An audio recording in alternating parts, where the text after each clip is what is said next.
Shana Tová. É uma alegria estar na CIP de novo em Rosh Hashanah, depois de 5 anos. Quando fiz Aliyah, eu cheguei em Israel entre Rosh Hashanah e Yom Kippur. Isso significa que eu passei o Rosh Hashanah aqui e o Yom Kippur lá. Então, Yom Kippur, meu último Yom Kippur foi, aqui na CIP foi há 6 anos, mas o último Rosh Hashanah foi há 5 anos. Esse problema, esse paradoxo temporal é claramente explicado por qualquer fã de ficção científica ou historiador. Já são 20 anos que a CIP é a minha casa, e em nenhum outro lugar eu cresci tanto judaicamente como nesse prédio, nessa sinagoga. Há 23 anos eu entrei na Universidade de São Paulo, onde eu me formei em História, estudei hebraico, literatura judaica, cultura judaica, no Departamento de Línguas Orientais da Faculdade de Letras. Foi ali que, pela primeira vez, eu entrei em contato com um judaísmo diferente. Um judaísmo não sinagogal. Um judaísmo intelectual, científico até. Ali o judaísmo era um objeto de estudo e pesquisa acadêmica. Sim ou não? Sim ou não? Temos aqui mestres e doutores que podem atestar isso. Eu até já tinha frequentado outras sinagogas na vida. Eu achava bonito o serviço, mas eu não me sentia conectado espiritualmente. Curiosamente, foi justo na universidade onde eu me encontrei com a religiosidade e me percebi como alguém religioso. Na universidade tinha um espaço crítico, um espaço aberto para pergunta, onde questionar era a base, era fundamental. Era quase que uma prática subversiva da tradição judaica, ou assim eu pensava. Mas me fazia falta o ritual, que não existe na universidade laica, graças a Deus. E então, convidado por uma querida amiga frequentadora, eu vim à CIP pela primeira vez. E encontrei aqui o judaísmo que misturava a minha experiência judaica intelectual universitária com o ritual que me fazia falta. E fui aos poucos me completando espiritualmente de uma forma que eu não tinha experimentado em outros lugares. Eu conto essa história para vocês, primeiro porque eu gosto de contar história. Eu sou historiador, tenho que fazer alguma coisa nesse sentido. Mas também porque nesse momento do ano, esse momento de Yamim Noraim, essa é a época de olhar para o passado, especificamente. E ao olhar para o passado, eu percebo o quanto de mim foi formado aqui, nessa casa. Há muitos anos eu ouvi em Rosh Hashanah o Rabino Michel trazer uma nova interpretação que ele havia lido sobre a tentação de Abraham e o quase sacrifício de Yitzhak. Nessa nova interpretação, que hoje está muito na moda, contava o Rabino Michel que Abraham não tinha passado no teste divino. Isso porque a Torá nos conta, capítulos antes, como Abraham negociou com a divindade de todas as formas possíveis para evitar a destruição de Sodoma e Amorá, de Sodoma e Gomorra. Ele foi capaz de discutir por aquelas cidades, mas ele foi incapaz de negociar com Deus pelo seu próprio filho. E como um fanático, Abraham não questionou aquele Deus que lhe pedia seu único filho em sacrifício.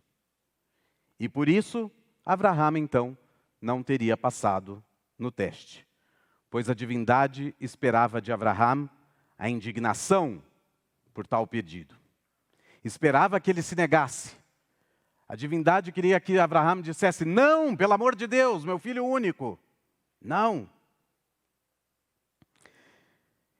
A divindade esperava que ele questionasse, que ele brigasse com Deus. Talvez ele ganhasse o nome de Israel, brigasse com Deus e vencesse. Justamente como ele tinha feito em Sodoma e Amorá. O juiz de toda a terra não vai fazer justiça? Não vai fazer o que é justo? Aquela virada radical de perspectiva naquele Rosh Hashanah, quando eu ouvi essa prédica, essa virada que buscava enxergar a história por outro ângulo, me deixou atônito e também maravilhado. O judaísmo trata seu texto sagrado com enorme reverência, mas isso não significa que os judeus se conformam com o que está escrito ali. Eu diria que nossa tradição exige de nós que não nos conformemos, mas que corajosamente optemos por lidar com as várias dificuldades desse texto.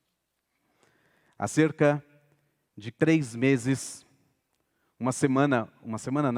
3 dias antes de eu embarcar, 2 dias antes de eu embarcar para cá, o Rabino Rogério ilustrou sua prédica a Parashá Korach, com exemplos de como a historiografia de diferentes épocas apresentou as narrativas da Guerra do Paraguai. E aquela prédica me inspirou a olhar novamente para Akedat Yitzhak e me perguntar, Abraham realmente não passou no teste? Ou talvez ele tenha passado?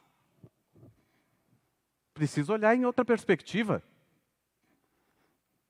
Calma, eu não estou dizendo aqui que Abraham estava certo em seguir cegamente esse pedido terrível de Deus. Mas eu estou propondo uma outra perspectiva.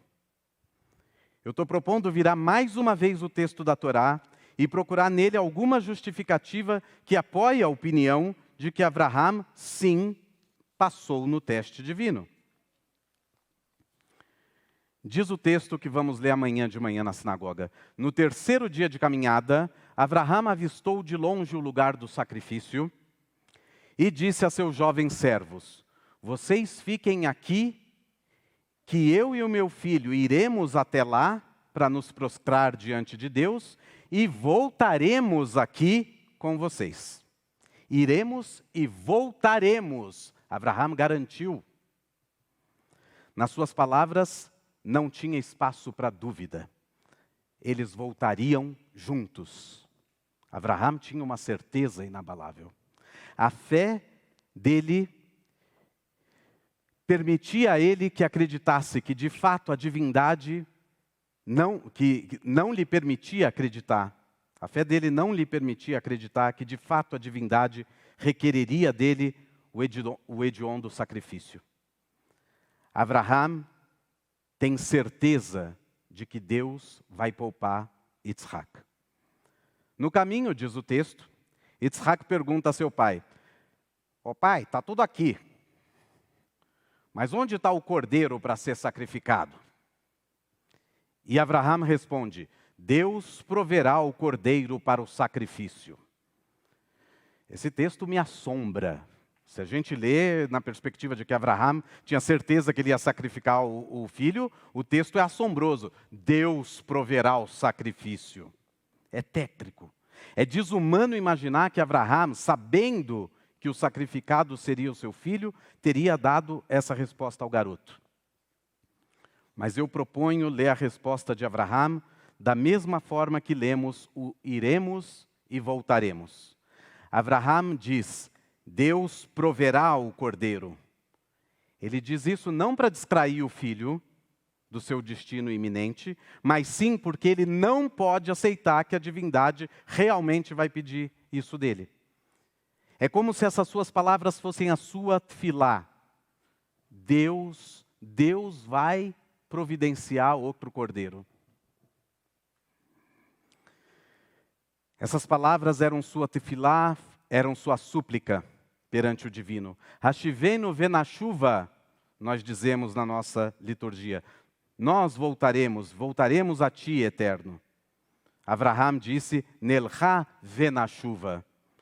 Nós iremos e voltaremos. É o mesmo venashuva da nossa tefilá que estava ali na boca de Abraham. Deus proverá o cordeiro para o sacrifício é como outra tefilá, outra súplica a Deus. Por favor, Deus, providencie um cordeiro para o sacrifício, mas não o meu filho. O juiz de toda a terra não fará o que é justo?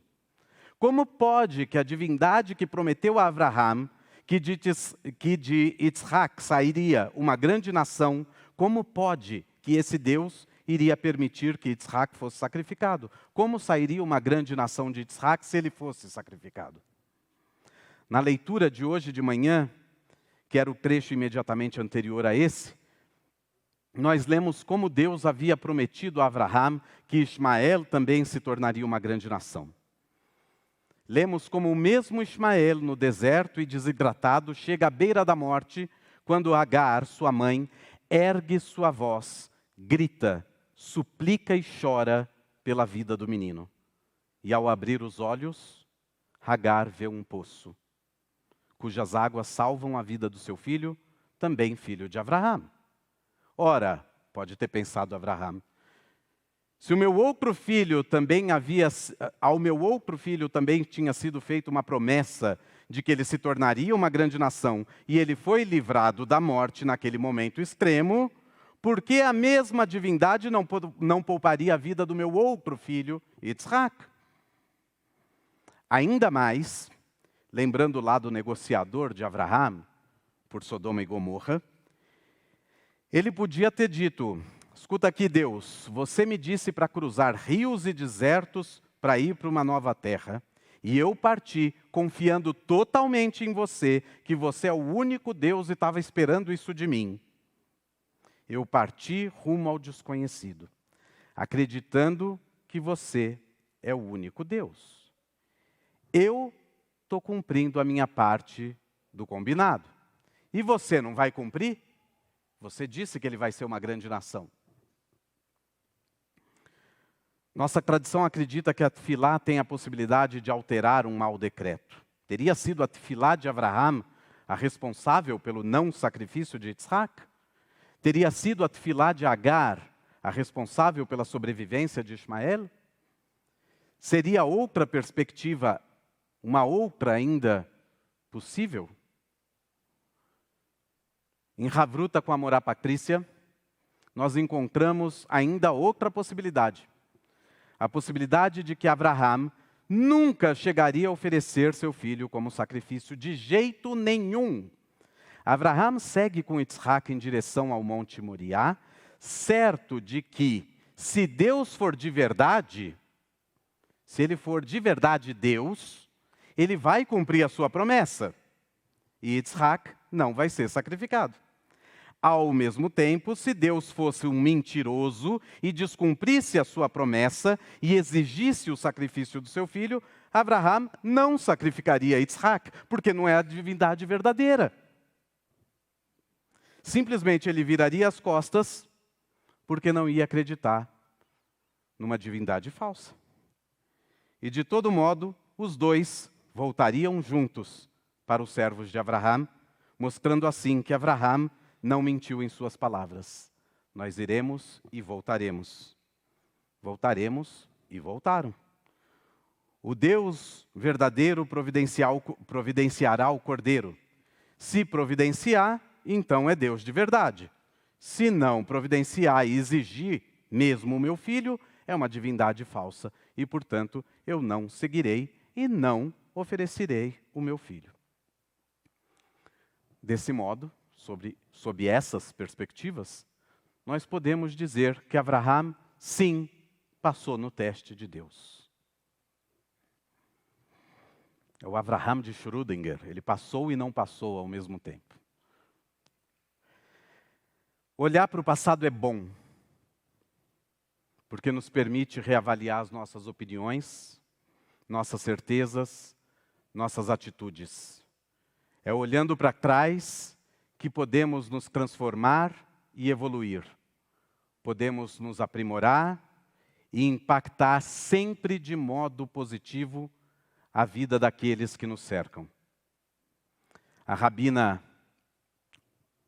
antes disso, nós ouvimos do rabino Ruben sobre o quadro do Paul Klee, que o Walter Benjamin tinha comprado, e que o Walter Benjamin explica que você sempre olha para o passado, porque é tudo que você conhece, você nunca olha para o futuro. Então, quando você anda para o futuro, você está andando meio que de costa. É como se você fosse um curupira. Sua cara está virada para trás. Você anda para frente, mas está sempre olhando para trás. A rabina Miriam Feigelson, minha professora, aprendeu num retiro que ela fez nos Estados Unidos com nativos americanos, que sempre que nós partimos em um caminho desconhecido, a gente deve saber olhar para trás, porque só assim a gente vai saber como voltar. Só assim a gente sabe como retornar quando necessário. A tchuvá exige de nós a coragem de olhar para trás, de olhar para dentro de nós mesmos, de olhar para o outro e reconhecê-lo em sua totalidade, de honrar sua humanidade e nunca feri-la. Mas se a ferirmos, que saibamos consertar nosso erro, reparar os danos causados e curar as eventuais feridas que abrimos. Shana Tová.